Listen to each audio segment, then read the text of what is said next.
Does anyone have a question? No, sir. Okay. So now let us talk about something a little bit different, which is, let us say you have figured out a very good way of finding the square root. Okay. And right now, what are you doing about the square root? You are asking the user to enter a number and so on and so forth. Now, let us say you want to use this inside your program. Okay. You want to use this code inside your program. What is a good way of doing it?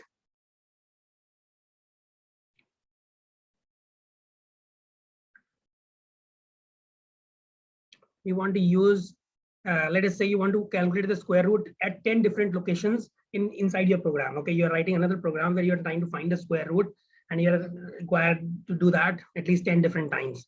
So do you think you're writing this code 10 different times is a good idea? No. So we can make a function and call it every time. It's not a good idea. So we'll define a new function like we do in our, for example, fx is equal to x squared plus 2x plus 1. Let us say you have a function like this, and you want to use this again and again. So instead of writing this again and again, what do? You say fx1 plus fx2 plus, okay? So you can do something like that. Okay, if you wanted to use a sum of these functions at different values. Okay. So similarly, you can have a similar sort of description over here. Okay. So let us look at this.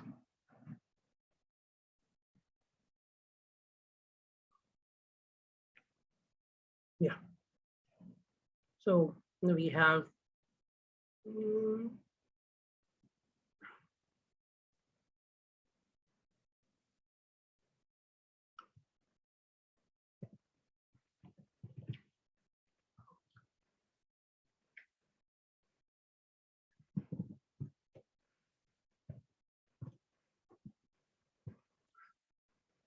okay.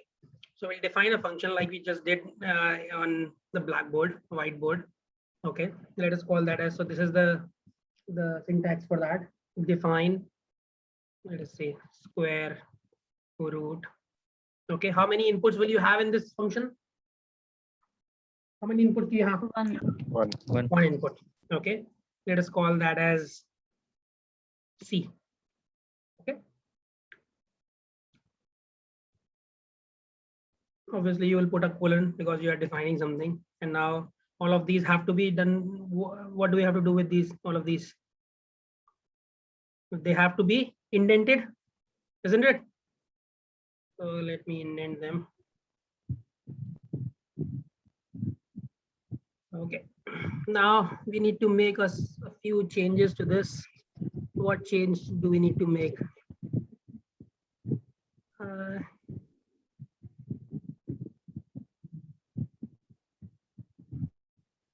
We have to define an output also. Yeah, so this is going to give an output. Okay, what is the output going to be? In this particular case, it is going to be x0. Is that correct? Yes, sir. So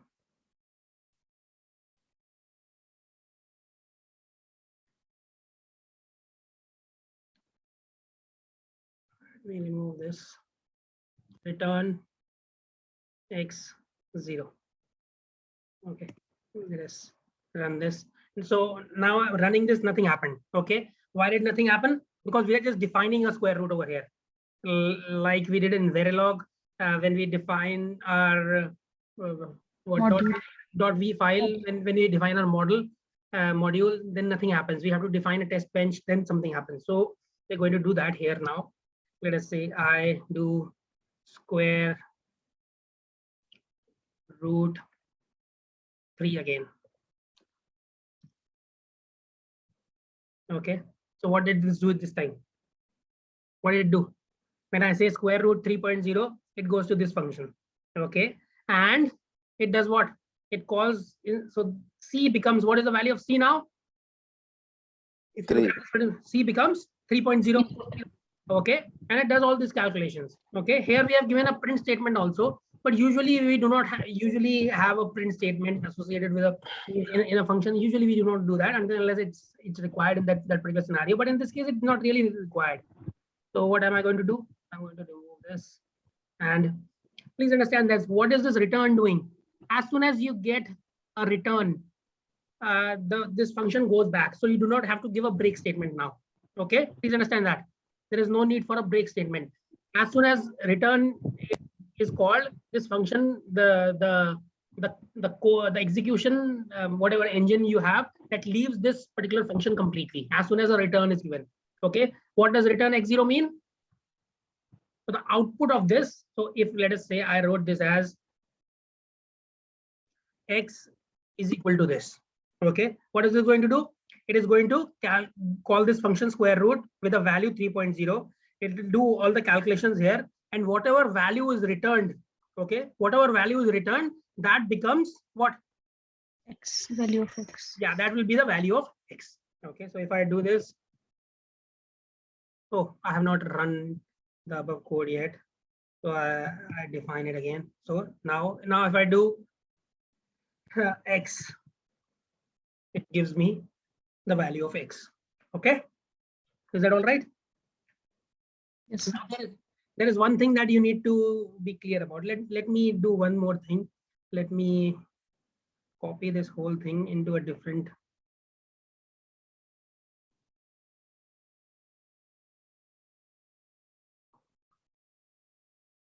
Did you have a question, Meda? Huh? No, sir. Okay.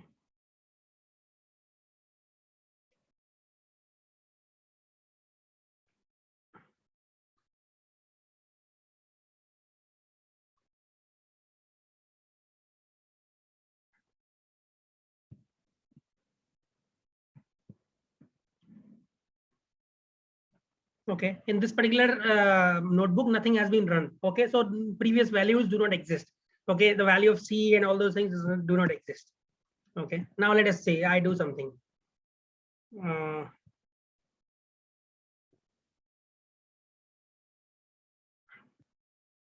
Let us say I call X is equal to square root of 3.0. Okay, no error came, and the let me do something, print X. Okay, so it gives me this value. Now all of these variables that are present inside your this definition of this function, okay, all the variables that are present inside the definition of this function do not exist for the outside world. They exist only for the duration of the time that this function is run. Okay, so now let us say if I define a new function, let us call that as x0. Okay, if x0, I call that as 3.0. Okay, and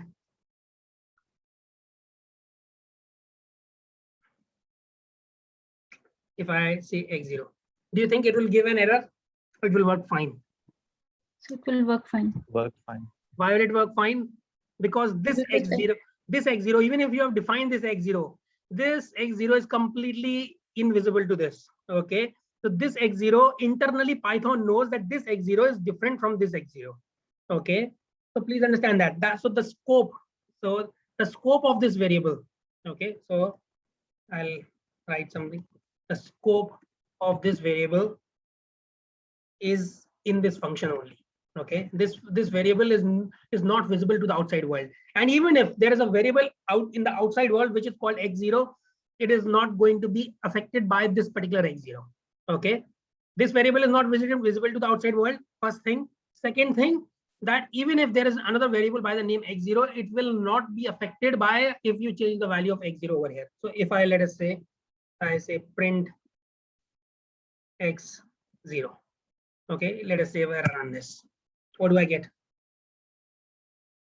So please understand that here the value of x0 was changed a few times. Okay, the final value of x0 over here was what? What was the final value of x0? 1.7. 1.7. 1.732.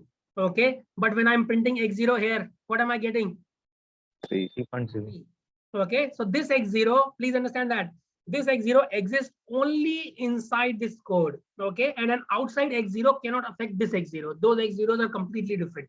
Okay, so please understand that this is really important, that the scope of a variable inside the function exists only for that particular function. Okay, it cannot be affected by an outside variable with the same name, and it cannot affect the variable outside which might have the same name. So it will not be affected, it cannot be affected. Both are true. Sir, Yeah. so what about C value? What about the value of C? Yeah, it can be assigned C to some other value. Let us do that. Will Why don't we do that? yes. Let Yes. us do this. Okay. What happens?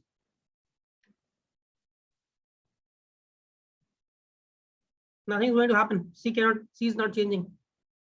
Let us say I even here, I have not done anything till now, but let us say I change, before anything happens, I change C is equal to x0. Let us say that. Okay. This will happen only when we found the solution. Okay, please understand that. This step will only be executed when we have found the solution. So I'm just updating the value of C to be the final solution. Okay, let us do that. It's not going to make any difference to the code. Okay, let us try what happens in this case. It's the same. That C is completely unaffected by what is happening outside. Okay. Yes. Is that all right? So Yes. let me do one more thing. Let me print C inside the function is equal to C. Okay, I have run that code and I run this again. Can you see that? So the C Yes, inside the function is 1.732. The X value is 1.732, which is correct, which is the square root of C outside, and the outside C still stays at 3. Okay. So this C is also independent of whatever is happening. So this C also exists inside the scope itself, inside the scope of the function. Okay. Yes. Now there are a couple of things that let us say you want to define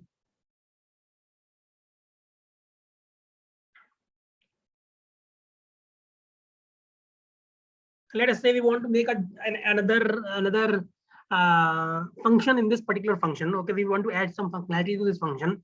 We are adding a stupid functionality, but it's not really an issue. Let us call that as calculate. Okay, what is calculate doing? What is calculate doing? Calculate is going to tell me whether A means whether I should calculate the value or I should not calculate the value. Okay, in that case, I should, if I don't calculate, I should return a 0. Okay, so let us say that this is what I want to do. So if calculate is equal to false, return 0. Okay, so let us say I have defined this function now. So what is this stupid function? The stupid function, the extra function, the extra stupid functionality that we have added. What is it doing? It is asking the function not to calculate. Okay, so let us say if I give false over here, then what do you expect is going to happen?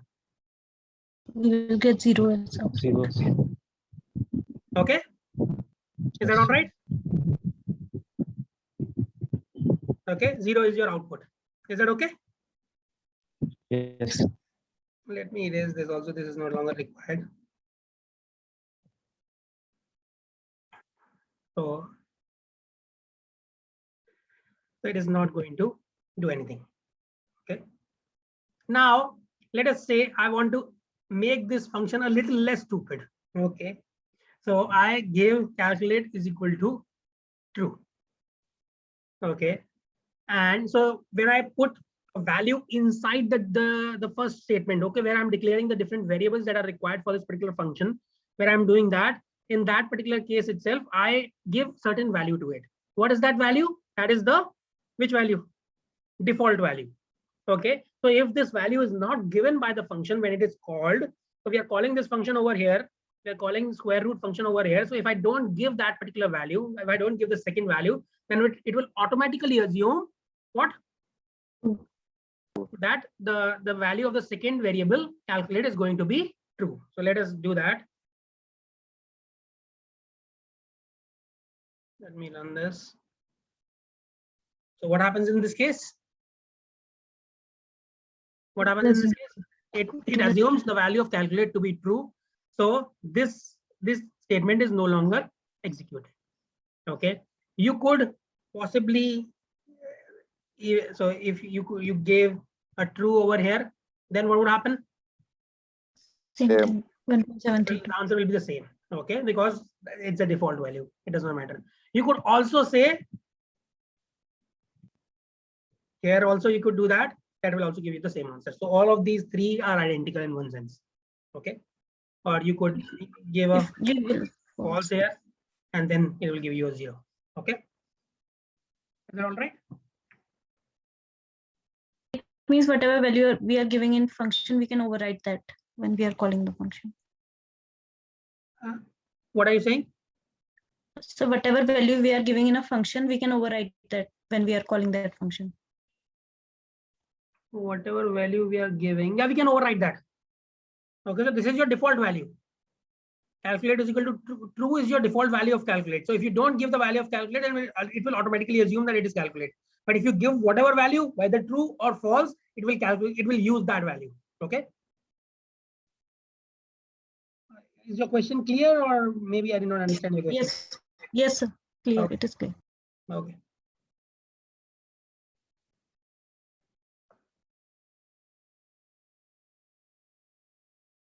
So let us look at another function. Okay, I'm just going to because I'm not getting any good intuitions for that. So let me just copy a code from the book itself, which is define fx. You would be wondering, why am I doing this? That why do I write the code during the class itself and not just this code is directly available on the website, but I don't use that when I'm learning, and I recommend you to do the same. Why do you think that is?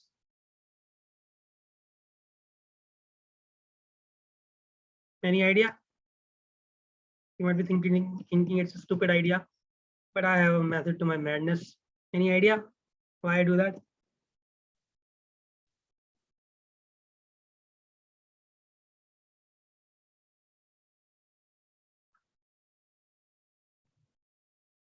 Nobody wants to go? To Habit of writing. understand whatever is, to understand the functionality better. Yeah, if you read the code and if you just copy and run it, then what is going to happen? You'll not understand anything. Okay, right now I'm not understanding anything because I'm just copying from the book. But in any case, let me x is equal to x. But in right now I want to save your time. Otherwise, I would think about what I'm typing. But right now I'm not thinking. But whenever you are practicing for yourself, even if you're copying a code from somewhere, please write it on your own and understand each statement before you write it down.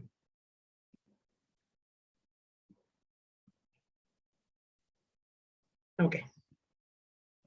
So now let us see what is happening here. So here we are defining a function fx. Okay, and then we are defining another function which is inside itself. Okay, what is that going to do? That is gx. Okay, and I'm calling x inside gx as abc. Okay, so what is going to happen in this case? What do you think? So, and I'm printing the value of x. So ABC. Hold on a minute.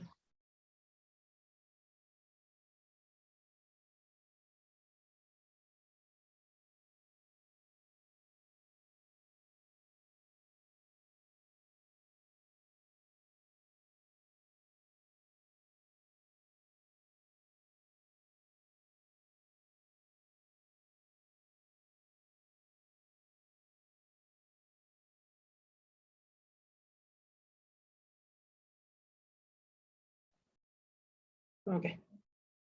So what is this going to do? Let us say I call, do you think that this x is the same as this x? No. No, It sir. is not. Okay. What about this z? Which, so I'm saying z is equal to x here. Okay, in this particular function, I'm saying z is equal to x. I forgot. Yeah. Okay. This function does not take any inputs. That is all right. But what is this x equal to? This z equal to? Is it equal to this x? in the, Is it equal to this x, or is it equal to this x? so input to the function Which function? fx. Yeah. So this x is going to be the same as this particular x. Okay. And x is equal to x plus 1. Now what is going to happen over here? So whatever value we have given in the function, it will increment it by 1. Okay. And it says return g. So let us try running this. Okay. So let us say my initial x is equal to 5. Okay. And z is equal to f of x and x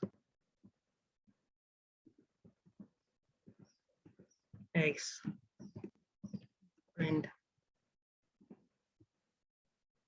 z is equal to z. Okay, and then finally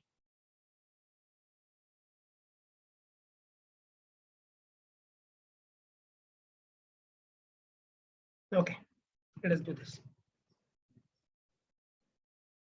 So run this and then run this. What is the problem? G missing one required positional argument x. Oh yeah.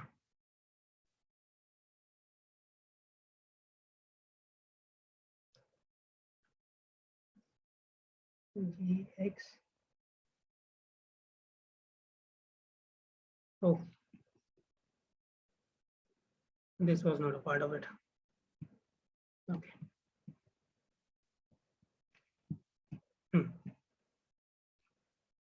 What happens in this case?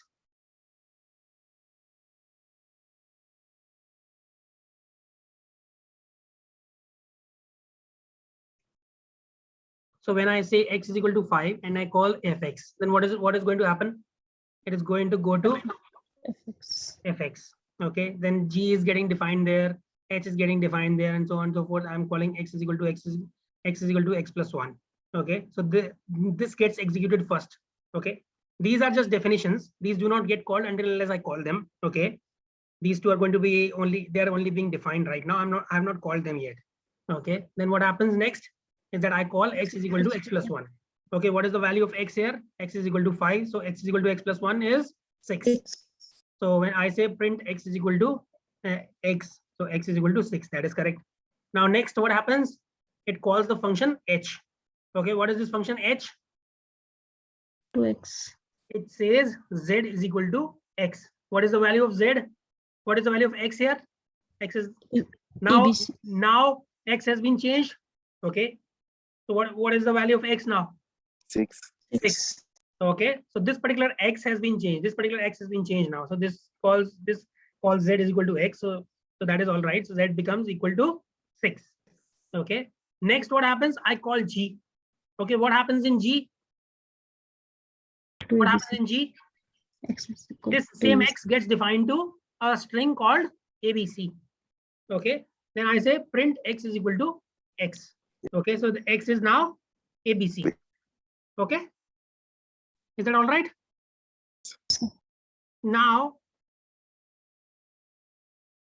please, oh, I made a mistake. This x is not the same. Hold on a minute. Let me think about it.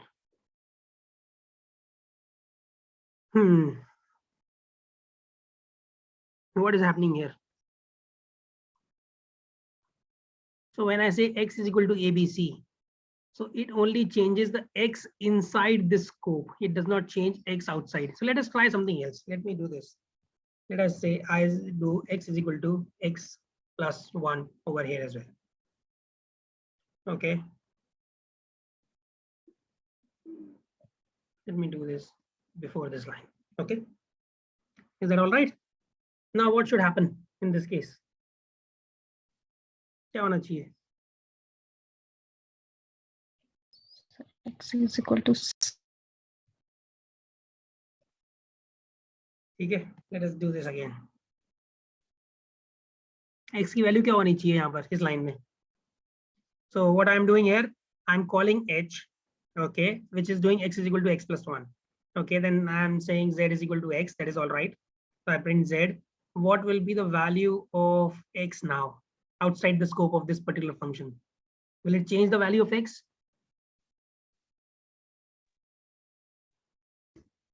What do you think? no, sir. No. It will be the same. It won't. Let us see.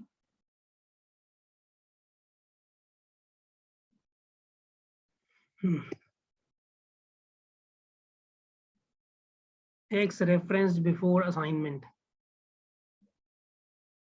Okay.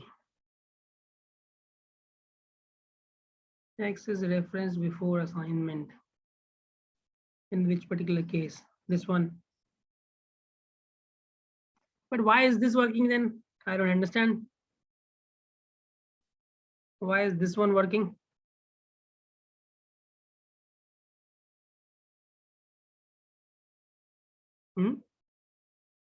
Any idea?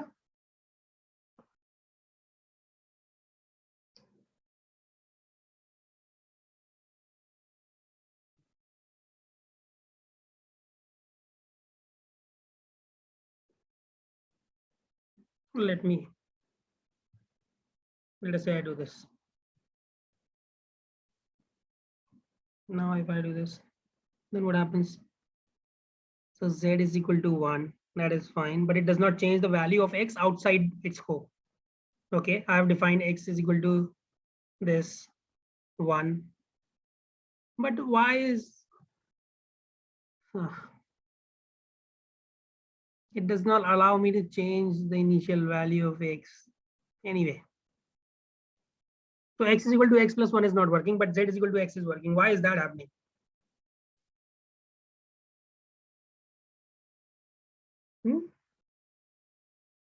Okay, let me think about it. I'll get back to you. Now, if I call the function Z,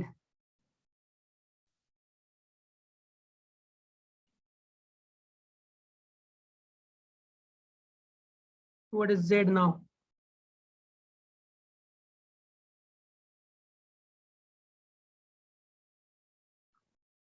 Z prints what?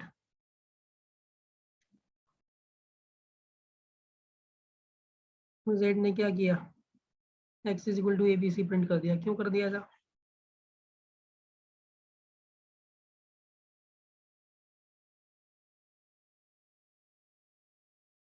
Because we are returning G in the last.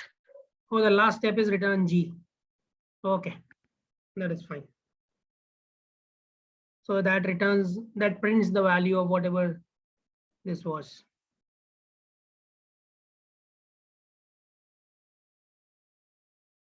And what is G? So you can return a function itself. Okay. And G works without any parameters. Okay, so G works without any parameters. So that is what is happening here. It is returning a function G. Yeah, this function is returning another function which is G, and that function has what? No parameters associated with it. Okay. So if you look at Z, when I print Z, what does it tell me? It's a function. Okay, so this is that Z is a function. Okay, because if fx was returning a particular value, then this would not look like that. So if I return, let us say R1, okay, if I do this, then what is going to happen in this case? Obviously now Z is no longer a function. So it happens, it looks like this. Is that okay? Okay? Yes, sir. Yes. Z is no longer a function now. Previously, Z was a function because I was returning a function from the function. When I'm calling a function over here, the return value of that was a function G. Okay. And G did not have any parameters associated with it. Okay. Is that all right? Okay. Yes, sir. No. Sir, Yeah. like can we repeat like sequence of executing statements, sir? Like, so first we Yeah. are giving x is equal to 5. Now start from here. X is equal to 5. Is that okay? Yes, sir. Now I'm calling Z is equal to fx. Okay. Let us call Z fx. Okay. This is the whole definition. What does it return finally? It returns what? G. It returns G. What is G? G is a function. What does this function do? It does not have any arguments associated with it. Okay. It does not have any arguments associated with it. It's a blank bracket. Okay. Blank set of brackets. So what happens in that inside that function? X becomes equal to ABC and print X is equal to ABC. Okay. That is what it should do. Okay. So when I'm calling Z is equal to fx, that is what is happening. Okay. Z is getting associated to the function G. So in this case, Z is equivalent to what? G. Okay. Is that all right? Okay.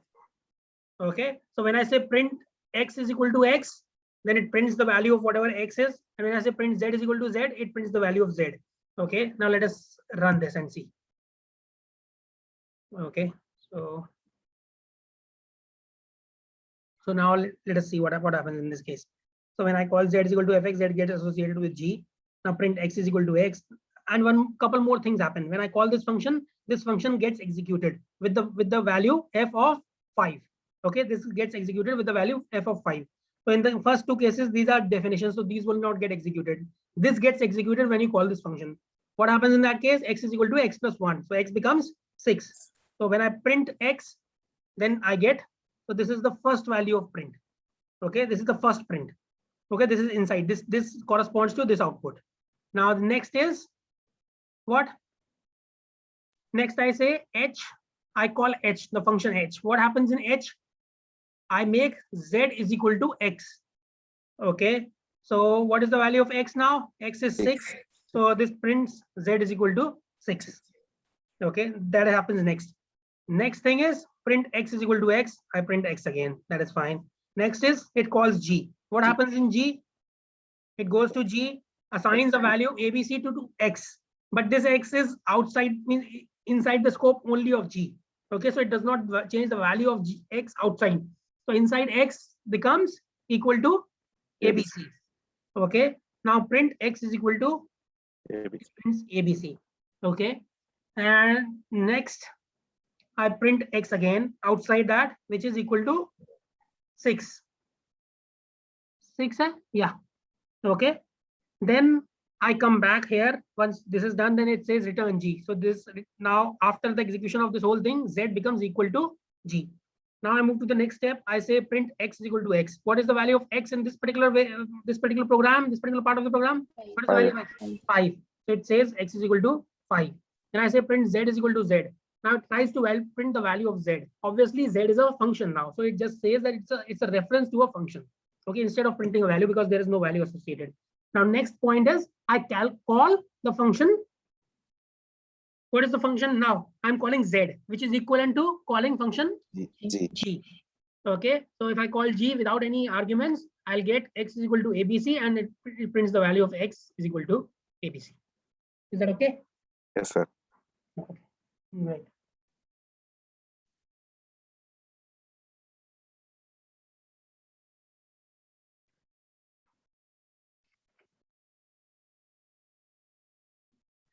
Now let us try doing something a little bit different from whatever we have done till now.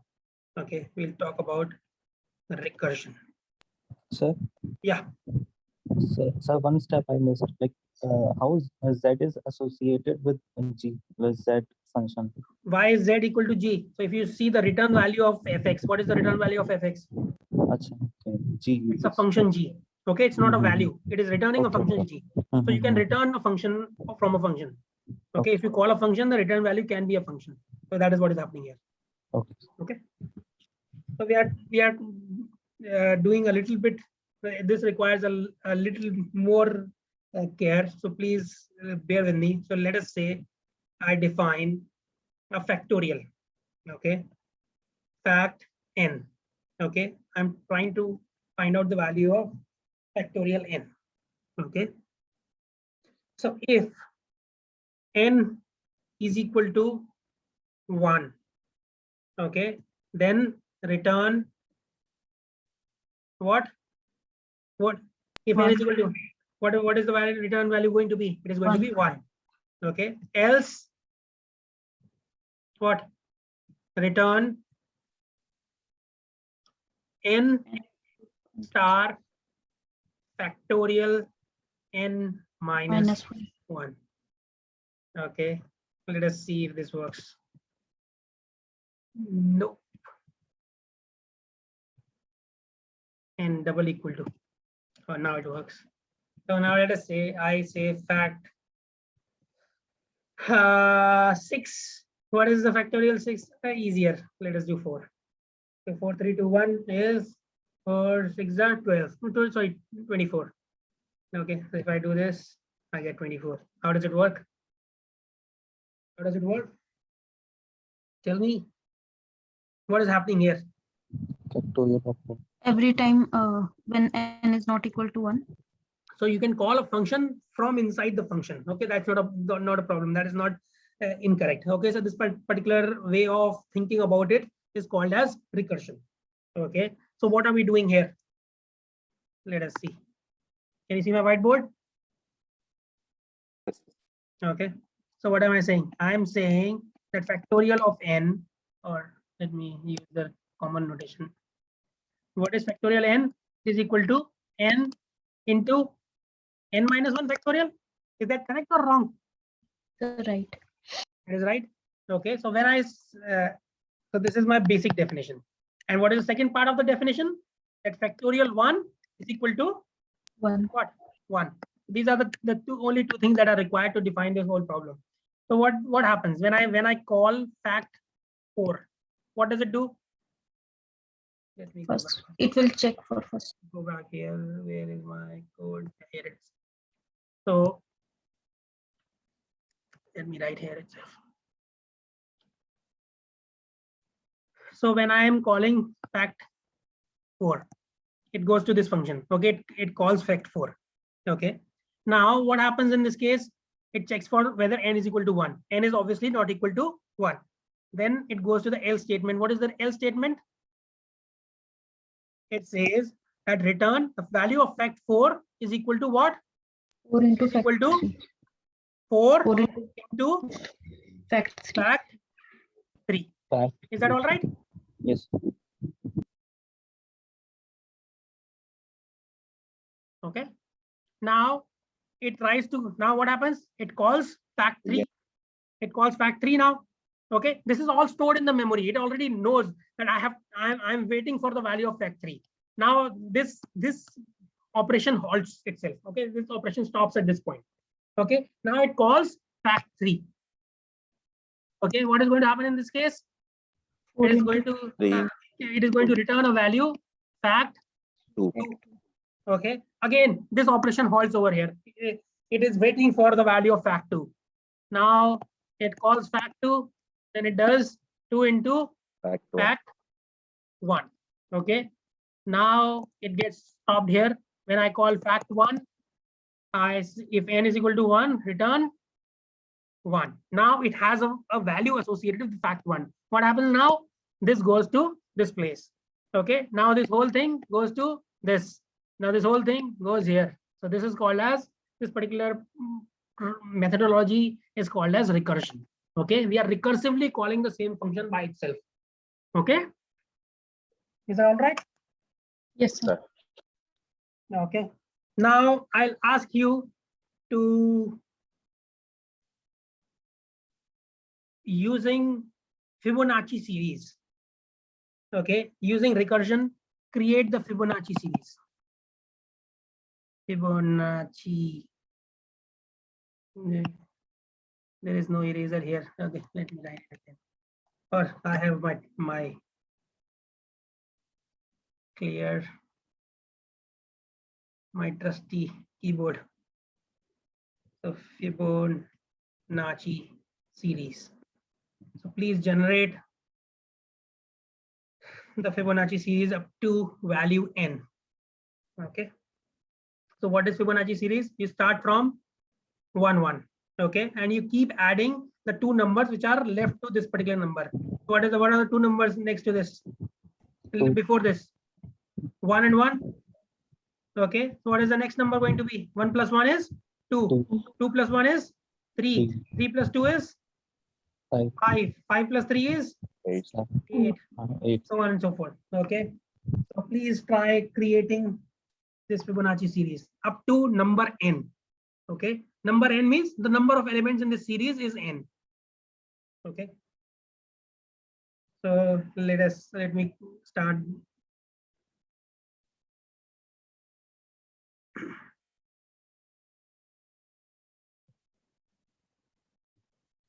Okay, start from here.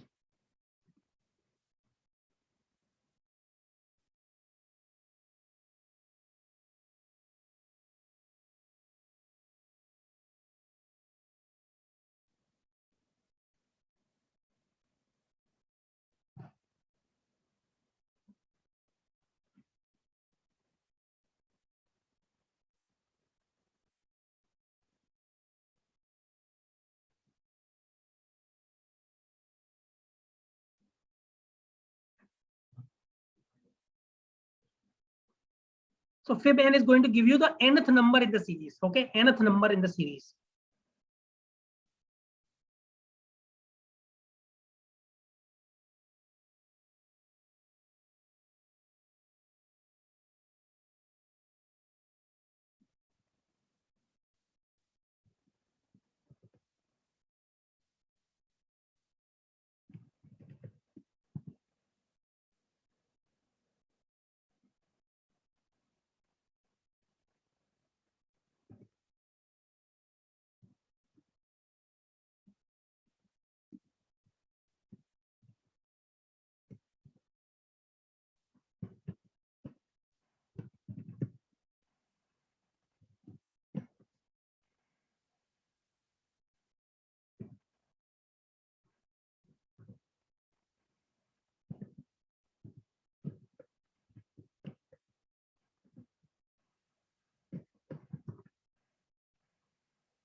Did you write the code?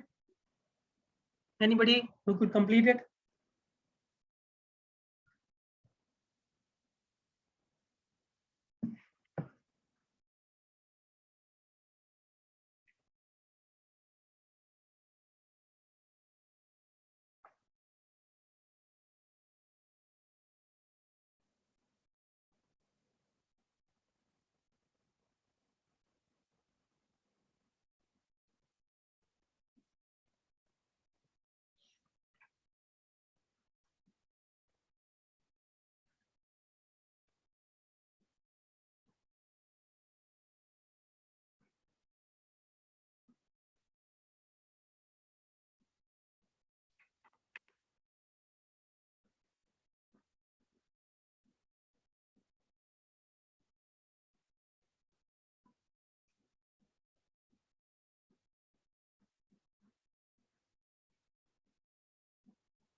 Anybody still there?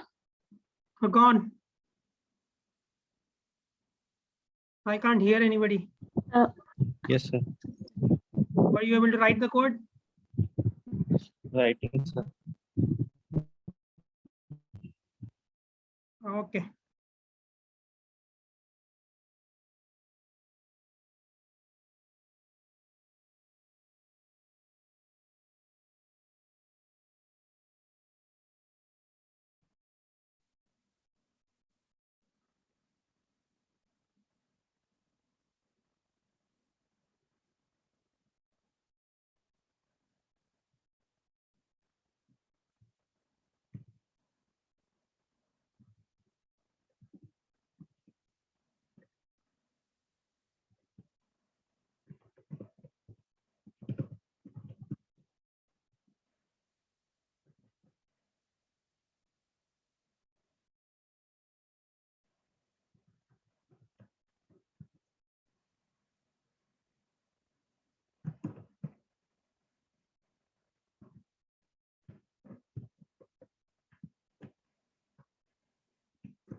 Okay, you can continue later on.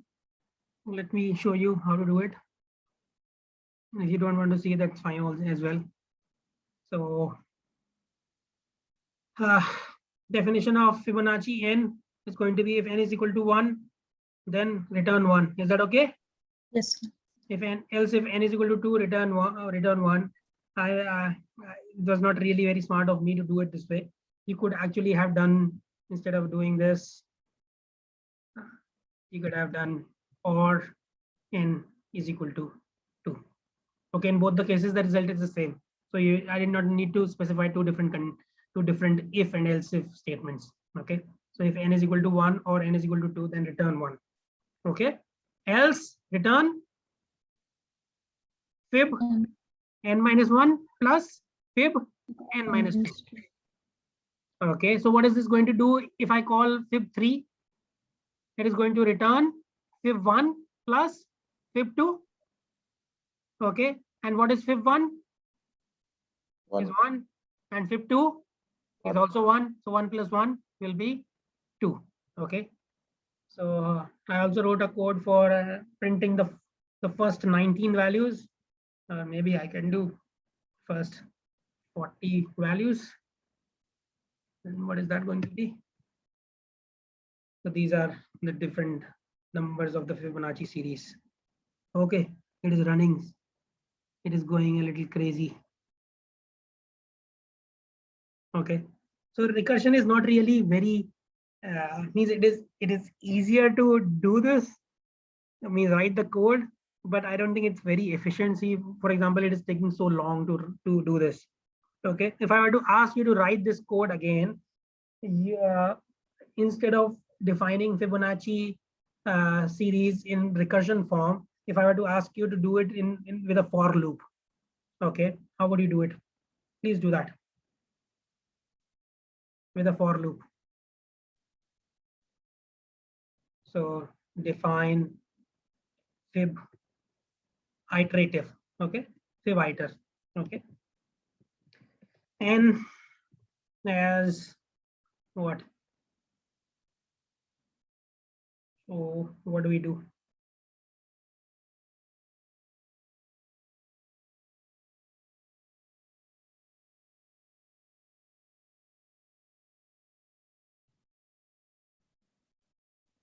Actually, this is not the best way of doing this. If we were to print the whole series, it's not a good idea to do it this way. But let us see.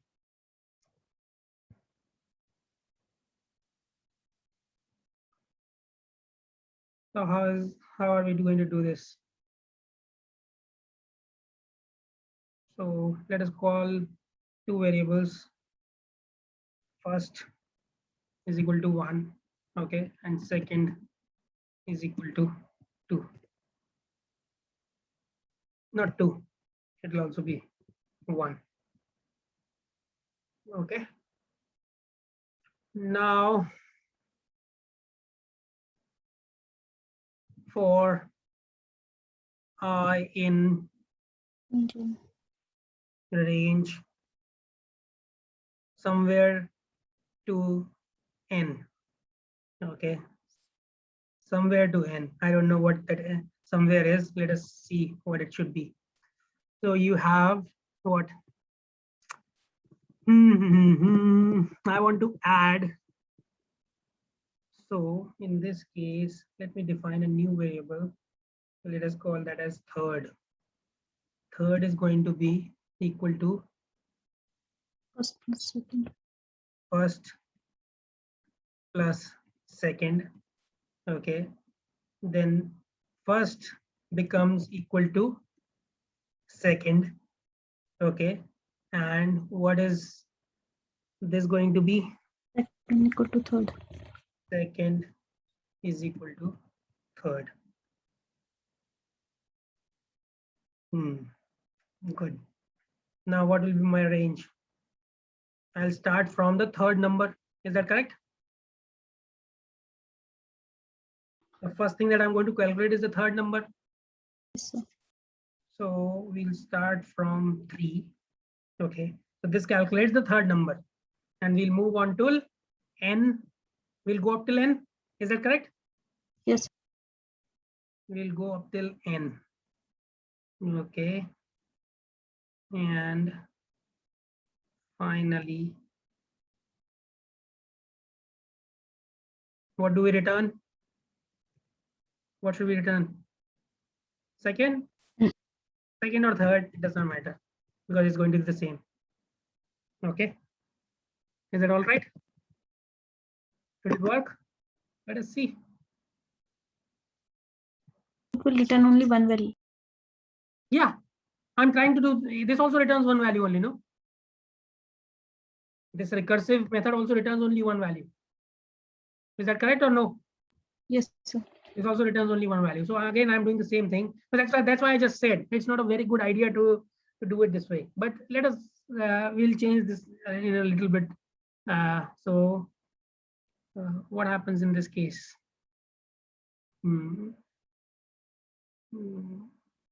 Let me say fib iter 6. It gives 8. Okay. So let us try running this again. 2y. So instead of doing this, let me put it iter.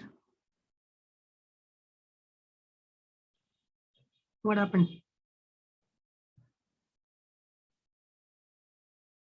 Third reference before assignment.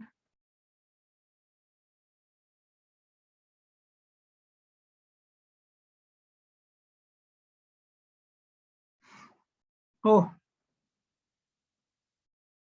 I did not give the complete values. Yeah, we need to do a couple more things. What do we need to do? We need to define the initial cases which have not been defined yet. What are those? If n is equal to 1 or n is equal to 2, then what? Third That is equal to 2. 1. Okay. Yes, sir.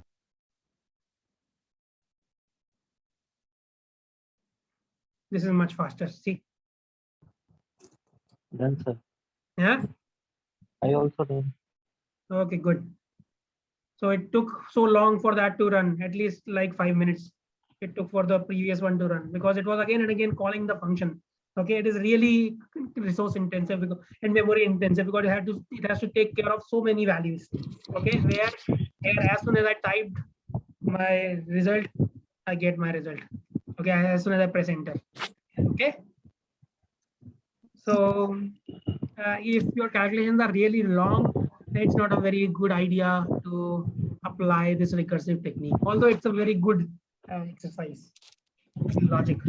Okay, so that is all I have for today. I'll send you a couple of assignments that you can do before our next class.